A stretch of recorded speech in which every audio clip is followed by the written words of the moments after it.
The illustrious Jabba bids you welcome. I'm going to regret this. I'm Pete Mitchell. He's Peyton Jones. And this is the Church Planter Podcast, brought to you by Church Planter Magazine.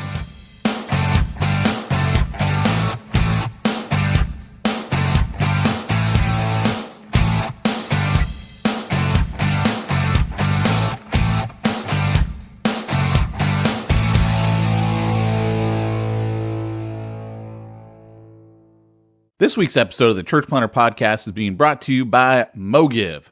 When you need to get your church to give Mo, you need MoGive. MoGiv.com. All right, if this is your first time listening to the show, then you probably don't know about MoGive or our joke with their commercial, but they are a paid sponsor of the Church Planter Podcast and dear to our hearts because we use them at our church. And in our nonprofit, and in pretty much everything we can, we use MoGive. Anyway, I'm Pete Mitchell, and you are listening to the Church Planter Podcast. This is kind of a unique episode for the Church Planter Podcast. If this is your first time listening to us, we normally have a lot of really great information for you on the Church Planter Podcast about church planting. This particular episode was an interview I did with a church planter in Ohio by the name of Daniel Sams. And I was interviewing him because for those of you that have been listening for a while, you know that I have a program on how to become a business growth consultant as a BIVO church planter. And I train people on how to do that. And Dan has been through that program, and he is just tearing it up in Ohio, of all places, in rural Ohio. Whereas everyone else would say, oh, there's not enough business out there. He has found a killing of business out there. And is able to plant his church and do this on the side and make the money that he needs to make for his family. And so I actually interviewed him so I could pass this interview out to those who were thinking about coming through the program. And in talking with Peyton, I was like, hey, why don't we just play this on the podcast? Because I think our church planners will get a lot out of it. And so that's the purpose with today's episode. Go ahead and sit back and listen to this interview. I think you'll get a lot out of it. If you'd like to know about the program that I do, it's in the show notes. You can go to a webinar I've put together called bivowebinar.com. And anyway, I will look forward to talking with you guys later. Hey, everybody. Pete Mitchell here. And today I am joined by a church planter, one of the leading church planters, I should say, in all of his own backyard. I actually don't know how you lead as a church planter. But that's what I'm going to say. Daniel Sams, man, welcome to the call today. Thanks very much. Glad to be here. Did I say your last name right? Because I always see it, and the two M's throw me off. Yeah, so long backstory on that. But yeah, Sams, you said it right. Okay. Well, it's funny because we had some crazy aunt who divorced one brother of one M Samses and added an M just to get back at the family. And I'm from the lineage of the bad ones. Well, of course you are. Yeah. I mean, that's a church planter. Yeah. Divorced one brother, married another. Said, well, we're not going to have one M. We're going to separate ourselves with one more M. I like it. I like it. Yep. Well, hey, as we get into this, what we're going to be discussing on today's call is what you're doing as a consultant, because you've been just having tremendous success, and we'll get to that here in a second. Yeah. Before we get to that, I kind of want, if you would, just tell everyone a little bit about what you're doing on the church planting side, where you're doing it at, just so they understand, kind of the environment, if you will, that you're in, because you're not in Las Vegas or Los Angeles or New York where there's a ton of business. You're in kind of a unique little area. And by the way, I can hear your kid in the background, so that's awesome. Sorry about that. Oh, no. I'm literally, that's awesome. Yeah. That's cool. I'm down. So yeah, so I'm in Amherst, Ohio, which is about 35 minutes outside of Cleveland. It's a small town, kind of known for being a small town. And we're planting here, and we're primarily a house church network, but we have a monthly gathering where all the house churches come together. But my role is primarily to preach once a month and then equip house church leaders all the rest of my time. and we're planting house churches in all of the neighboring towns. And then we're equipping, interestingly enough, we're equipping house church leaders and small group leaders in other churches in the area. So we're offering training that other churches use. In fact, not tomorrow, in about 36 hours or so, I'm headed to El Salvador, where we're going to train some house church leaders down there. So it's an exciting time. We're trying to kind of do an Apostle Paul style thing where we're equipping leaders who kind of do their thing, and we just kind of support. Now, I know a little bit of your background is you used to be at a much bigger church and then decided to do the church planning thing, if you will, or you felt called to that. So tell me a little bit about that transition and what that was like for you. So I was part of a large church and was the chosen one, so to speak. I was the young, semi-hip pastor that everybody loved hearing preach. And so there were really cool conversations with the senior pastor about, man, we're going to have you take this thing over one day. And it was cool because around the time that's happening, headhunters are calling and saying, we want you. You would be great at this big mega church to, help them stay young and all that. And long backstory, but things were no longer working out at the church where I was at. The more my heart was for the unchurched, the less I fit in there. And what ended up happening is I found myself exiting out of there and had some cool opportunities, some great big churches with cool salaries and cool opportunities. And God just kept telling me no to every one of them. And I would get all the way up to me and one other guy, and either it wouldn't work out, and they would say, they're like, you're perfect for this job, but we're just not going to hire you. We don't really have a reason for it. And, or I would just tell them flat out, I'm like, I have no heart for this, and I can't tell you why.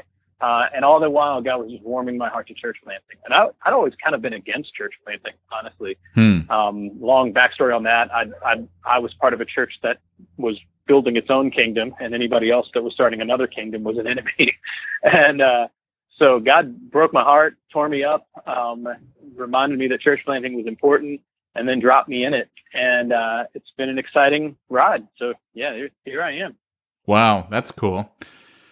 So tell me, what made you decide to go through the consulting training course that I offer? I mean, what was it about it that you heard? Because I'm assuming you heard from the podcast when Tyrone and I did that one episode. Yeah.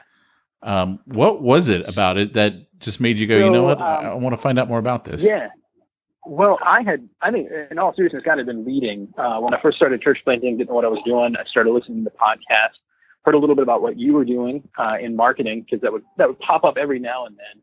And I'd really accidentally fallen into doing websites, and then I wanted to find a way to keep charging people. And so I started doing like Facebook ad marketing and Google AdWord management and things like that, PR type stuff that I just kind of said, sure, I can figure out how to do that. And so I was doing just a little bit of that, but just not making that much money on it.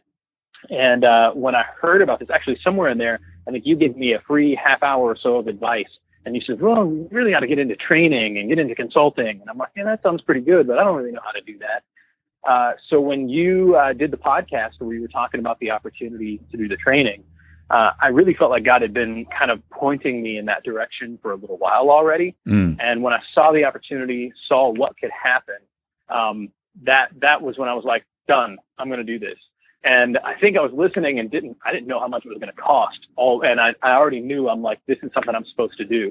And so once we talked through pricing, and I'm like, well, done. I think God is already leading in that direction. So let's do it. And so a little bit of leading, a little bit it was just, I was listening to the podcast and hearing about it. And I knew in our context and in the future, pastors are going to have to be bivocational. I think even non-planting pastors, if we're just watching the writing on the wall, we need to start planning to be bivocational. And this seemed like the best opportunity I've ever come across for bivocational. And it has been. So tell me, what have been, or what were some of your big takeaways when you went through that first initial 6 weeks of training where we go through, all that material? And obviously I'm not going to get into it on this call, but there's a ton of material that we go through. So tell me about what you were thinking as you were going through there. I'm sure there was a little bit of overwhelm, but were you like getting great ideas and like, hey, I'm going to go run out and take this over to this business, or, tell me about your experience in that.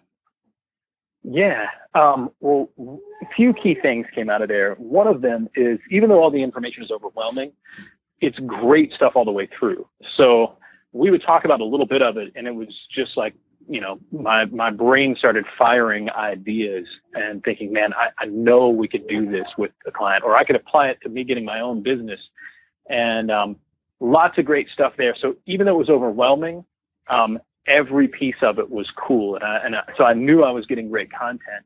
But a lot of it just had to do with the paradigm shift that I went from being a church planter thinker who was like, well, I'll do things for as cheap as I can so I can just get by, to I'm going to charge as much as I possibly can because I need to make as much as possible in as little time as possible so that I can keep on serving the kingdom with the rest of my time.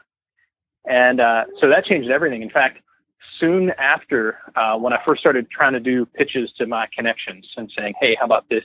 Somebody asked me about doing a website, and I normally would have pitched a website for, I don't know, not very much money. And I pretty much just quadrupled my price and gave him that. And he didn't bat an eye. And so right there, that probably saved me a month, or more than saved me a month. It made me a month of expenses. Actually 2 months once they pay the other half of it. And so that kind of stuff was just huge. It was me looking at things and saying, hey, I can play at this level. I can make money at this level. And it not only is it okay for me to ask for it, but asking for that much money probably helps me land more business than I would otherwise. And so that paradigm shift in just my thinking, that was huge. It's okay to ask for the right money. I think you just hit on something that's really important there, because I think you're right. A lot of church planners have that mindset. Peyton and I have had this conversation many a time, because him being a missionary in Wales for 12 years, he was always poor, always broke.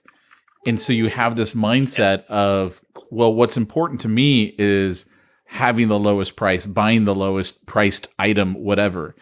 And so then charging anything more than that, it goes against the grain, because you're thinking, I wouldn't do this. Yeah. But interestingly enough, what you've hit on is you actually end up, as long as you're providing the value, right? I'm not just saying charge people a lot of money and, get it and run. You have to provide the value for it. But it is about taking the value that you provide seriously. And, one of the things that I always like to say is people who pay attention.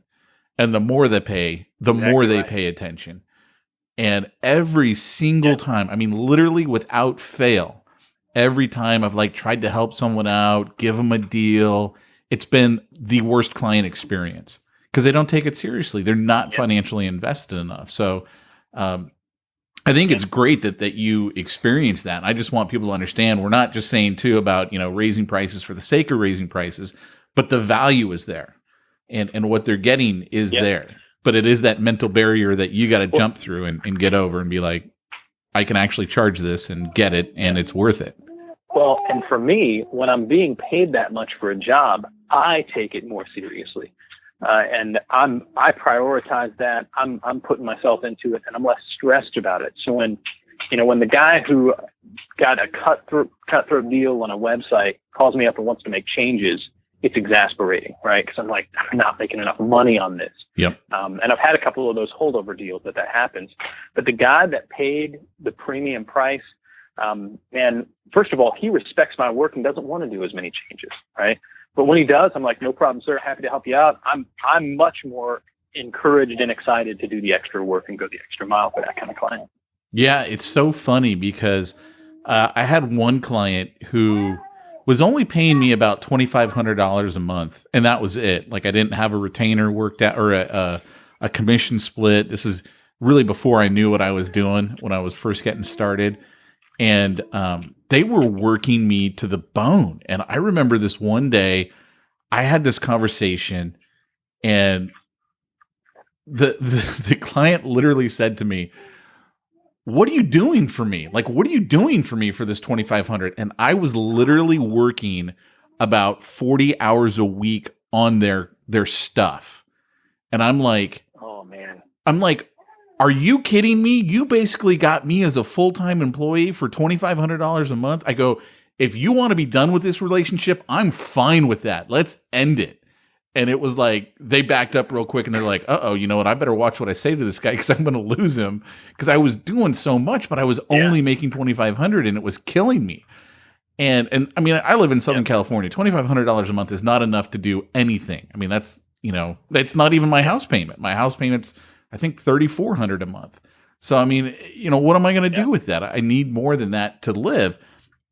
And I still have that person as a client today, but today, like this last month, they paid me, let me think, pretty close to about 30 grand. Cause we renegotiated and I got a piece of the commission, and it's like, my mentality in working with them is completely different, right? Like they can ask me whatever they want. I'm like, whatever. Okay. You need me to do that? No problem. You want to pay me 30 grand a month? I'll do that for you. Cause I want to keep them happy because they're actually paying me, decent money. So I completely get that. Tell me a little bit about, your experience, since you've been in the program. Cause I know you basically have been just killing it, and right out of the gate you started killing it. Tell me what you did differently than what you were doing, or how did things change for you so that way you were able to take what you had learned and immediately start implementing it? One of the things is that confidence that came coming out of it. I think you had even said, I've said it before, I came out of the training knowing how to make money. And not only the knowledge I got from it and the change of perspective, but knowing I've got some support structure. I've got some of the other guys in the course. I can reach out to you. So I know that I'm not going to get in over my head, or if I do, I've got resources for it. Even just the materials from the course I can refer to and say, man, what kind of ad should I run to this? Oh, I can pull stuff up. So that confidence allowed me to reach out to business owners that I had either direct or indirect connection with and say, how about this? And I get to come to the table, describe what I do.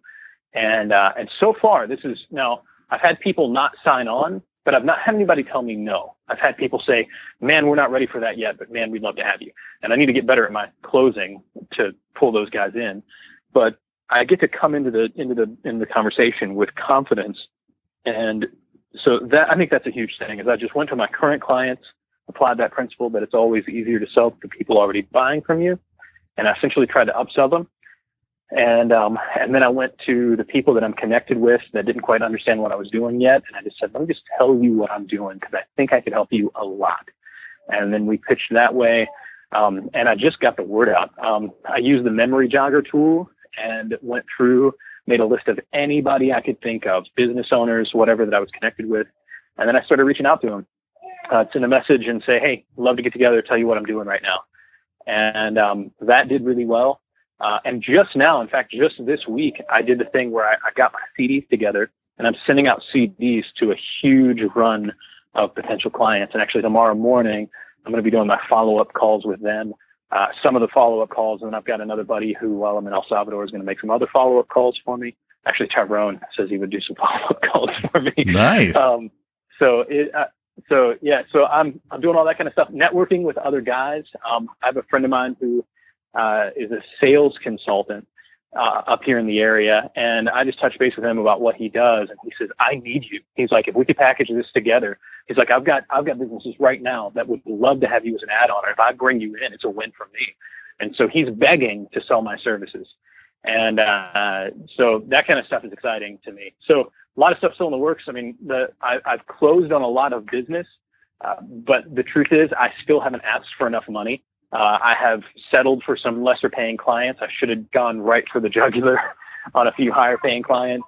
I've got one really, really ace level client, and I've got a really solid commission out of him. And then I have some smaller clients that I have pretty high commission rate on, but it's not consistent.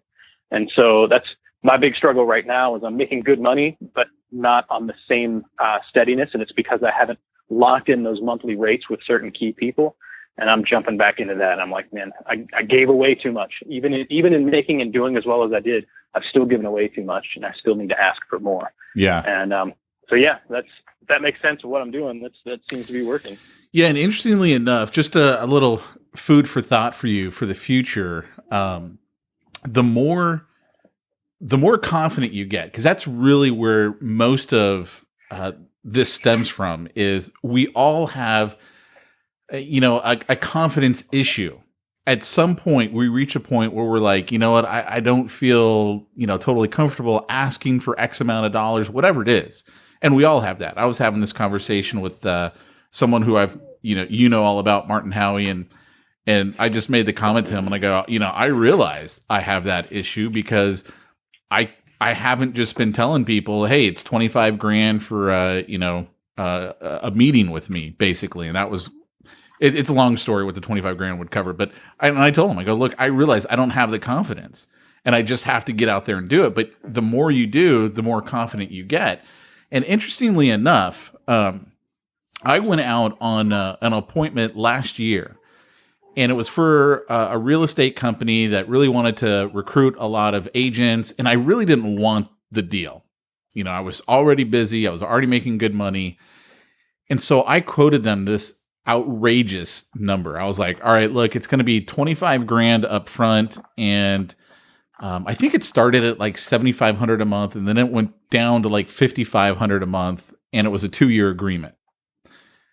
And because of the way the structure of their company, it like didn't make any sense to get a piece of the business, because they don't make any money basically on the agent side. You make all the money on the escrow side and stuff like that in real estate.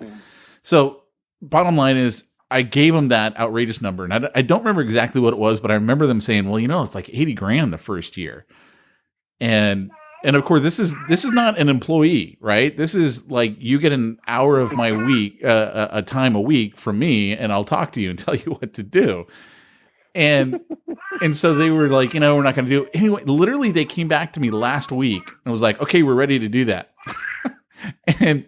And I'm sitting there looking at that going, I don't even know if I still want to do it. Like, I threw out that number because I didn't want to do it. And now you're coming back to me saying you actually want it. I don't even know that I want to do it for the $80,000. It was like, Pete, I know an up and coming consultant that would love to have that business.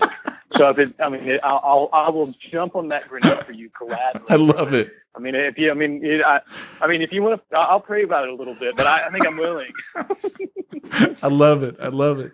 Tell me about the client. Go ahead. What were we going to say?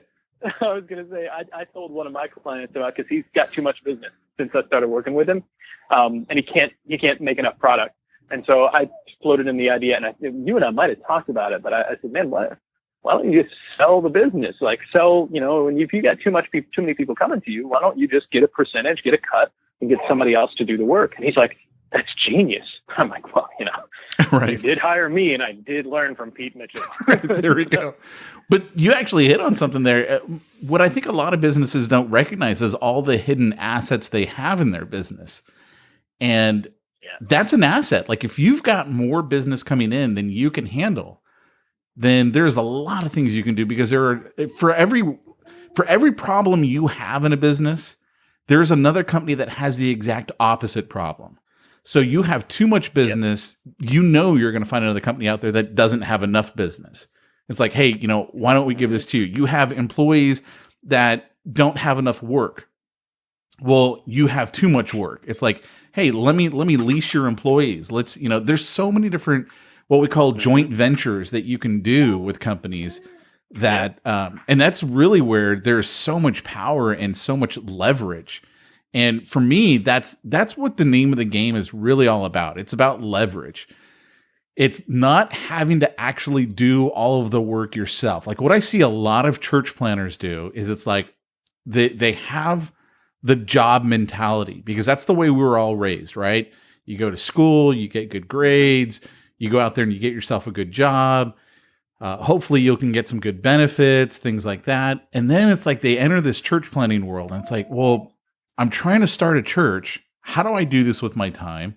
They're trying to work a day job. They're trying to start a church at night, and they start neglecting their family because they're not around. They're doing all this stuff, or people are always over the house. And it's like, something's got to give here. And to me, the thing that makes the most sense to give is the job. And if you can find a way to replace that income, and not necessarily the time, but the income, leaving you the time during the day to work on your church plant and your evenings to spend with your family, or however that looks, in everyone's household. That's the name of the game. And for me, I've said this on the podcast many times, I basically stop working at 5. I mean, for the most part, that's my cutoff time. And the rest of the time until my kids go to sleep, that's my time with the family. And I don't work, after they go to sleep, but they go to sleep, I go to sleep. So, but I've reached that point in my life where it's like, look, I'm not going to knock myself out for business. And I think church planters have to be careful that they don't try and knock themselves out trying to do the church plant, trying to earn a living, trying to spend time with their family. I mean, there's no wonder there's so much burnout in the church planter world. One of the things I wanted to ask you about real quick is you've got a client who you helped make like 90 grand off of a referral letter or something like that.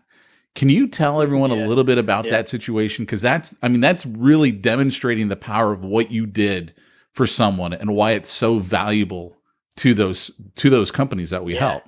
Yeah, that was actually my first big win as far as something that I did for my client. So this guy actually is a fellow house church leader. He wouldn't call himself a planter, but awesome guy. He runs this business doing urban development where he buys up those houses in Cleveland. And so his money is made on the rental of it long term. But you can imagine that he's waiting on a 6 or 8 year payout before he gets the money back from that. So he lives pretty lean. He lives pretty careful. He doesn't take a big payout. He just keeps investing because he's looking at this. We're looking at, for his properties now, at something like a $12 million payout over lifetime, right? So he's like, man, the more of these I can do, the more money I can make. But about every third, he likes to generate more cash flow. So for every third house he flips, if he turns that over to an investor, gives him upfront cash, allows him to invest in more things, put some cash in his pocket. It's a great situation. So he brought me on and said, listen, I don't want to pay you a retainer, but I'll give you a great commission if you can help me turn around these kind of things. So I broke my rule and didn't have my retainer, but he was hungry. This guy's like, I need to make money right now. So I'm like, all right, you're hungry, and you're giving me a good commission on it. So let's do it. And so all I did, in fact, I told him at our first meeting, I said, dude, I'm worried that you're going to implement this stuff and it's going to go so well that you're going to be like, what the heck? This is nuts. And sure enough, that's what happened. All we did is a referral letter. He didn't have a huge list, right? He just went to the people who had invested with him. It was like 25 or 50 people. It wasn't a big list. So he got a book of stamps. I helped him edit the letter together. He sent it out.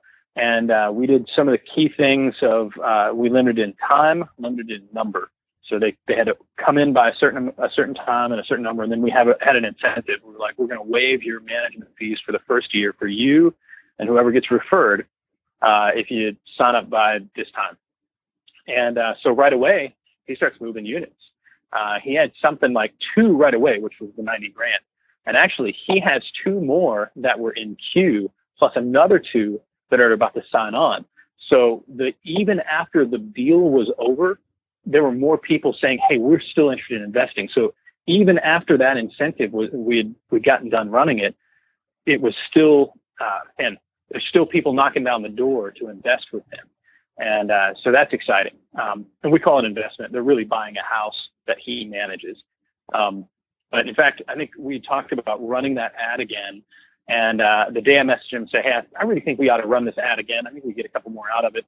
He goes, wow. He says, you just emailed me this, and somebody just contacted me about this. And I said, well, man, an ad that works telepathically, I think is just the best. Like, I just don't think you can beat that. But yeah, it's probably turned around. Once it's all said and done, I'm waiting on the final signatures on everything. But that'll have turned around. Man, it'll be over 200 grand that it'll have turned around from that ad. And it was just a letter. That was all it was. That's awesome. I mean, and that's one of the things that a lot of businesses don't recognize, and that is the time you stop going back to the well is when it comes up dry. And so people always say, you know, I ran this ad or this letter or this newspaper ad, whatever, and these were the results. What should I do now? And I go, let's run it again. They go, are you serious? I'm like, well, let's do it. And we do it again and we get more results. And they're like, oh my gosh, you know, it worked again. I'm like, it's kind of amazing, isn't it? Let's do it again, you know? And you keep doing it until it finally isn't profitable. And in fact, the way that I call it is I go, you have a stable of ads and you're constantly using the frontline ads. And as soon as they stop working, you take them and you put them at the back of the list and then you use the next ones. And then eventually you're going to cycle back through them. And it's like, you don't need to create new stuff all the time. But once you have something that works, you just keep using it. And there's going to come a point where it doesn't pull. And so you stop and then you go back. I got this one client. You've probably heard of them. They like to simplify your church. So if you listen to the podcast, obviously that's who I'm talking about, Simplify Church. And we started running a Facebook ad. And it worked for us for almost 2 years. And we never had to change it at all. And like, soon as it stopped working, we started running a new one. And it's been out of circulation that just this week, we started running it again. And we're right back to where we were, getting, you know, leads dirt cheap and things are working well. And I mean, that's just kind of what you do. And for us as consultants, that means it's not hard for us, right? Because that's exactly right. We don't have to come up with new stuff all the time. It's just, you know, we use the same stuff and then we just recycle it and work our way back through it. Yeah. Yeah. It's perfect, man. Well, hey, I appreciate your time, man. Is there anything that you would share to a church planner who's thinking about going through the training? What would be your advice to them? Like, what, in looking at it, you know, how do you know if it's the right thing for you to do or to not to do? Like, what kind of advice would you give to the church planner trying to decide if this is the right thing for them? So I would say if you can sit down and have an intelligent conversation with a person who is a businessman, then this is for you. I know that there are some guys that they just they can't get themselves together enough to sit down and have a professional meeting. To me, that's about the only criteria of this. If you can be professional enough to sit in front of somebody, look them in the eye, have a real conversation, you can do this. And I know for me, one of the things that was a barrier at first, where I was thinking might be a barrier, would be the money. Because I looked at it and I'm like, man, for me, that's a huge amount of money, like huge. But I was like, you know what, this is a game changer, and I think this will work, and it did. So that I lost count of how many times. So I mean, I don't remember when our class ended. Was it August, September that we somewhere? You know, I don't remember either. I'd have to actually go back and look. Mean, like I think we might have gone through the 6 weeks. I mean, it was maybe August, somewhere in there, because I think I started paying for it in June or July. So it's been less than 6 months. That class has paid for itself more than 6 times over. In a matter of maybe 2 months, it paid for itself 6 times over, and we're way past that now. So I've lost count. So think about it, in 6 months, less than 6 months, it's paid for itself multiple times over. Don't let the money be an issue for not doing it. Jump in. It's worth it, assuming you're going to apply it. And I was hungry enough to apply it. In fact, we talk about the whole is people who pay attention. Yep. Man, I was going to make sure this worked. And man, God moved. I would say that there is certainly the Lord's work in this has made a difference, but it's been huge. Glad I've done it. Well, that's awesome, man. Well, hey, Dan, I appreciate your time. Thank you so much for sharing these thoughts. It's been very helpful for me to hear that coming from you. And I know people who are thinking about it right now, the church planners are thinking, hey, I might do this. I think this might help them. I mean, if you're listening to this and you want to find out if it's right for you, set up a time to have a call with me and let's just talk. I mean, I'm not going to sell you on the phone. That's not the way that I work, because I want it to be for the right people, because I don't want to take your focus off of planning a church. And frankly, some people I don't think it's going to be right for. And so I'd like to have that conversation with you, and let's just talk about it. If you need me to talk with you and your spouse, I'm cool with that. I mean, I did that with Dominic and his wife, and I literally, I was like, dude, I think your wife should be the one doing this, because she is like tearing it up. Like I had dinner with them in Texas a couple weeks back when I was out there. And again, I was like, man, your wife is the one who needs to be doing this, because she's the consultant. It was funny. It was really funny. But, I'll talk to, both of you and your spouse, and let's find out if this is the right thing. If it is, cool. If it's not, no harm, no foul. We're not going to lose anything by just having that conversation. So anyway, Dan, thanks so much. I appreciate your time, man. Cool. Thank you, Pete. You take care, man. You've been listening to the Church Planter Podcast with Pete Mitchell and typically Peyton Jones. We will be back next week with one of our regular episodes of the Church Planter Podcast. If you would like to know more about the BIVO training program that I have, then head on over to bivowebinar.com. It's in the show notes. And I've put together a great little webinar that you can sit back and watch. There's nothing to buy on the webinar. It's an informational webinar. And if at the end of it, you're like, hey, this is something I want to know more about, you'll be able to set a one-on-one call with me, and I'll be happy to walk you through some of the intricacies of the program. But anyway, head on over to bivowebinar.com. I look forward to talking with you. Bye-bye.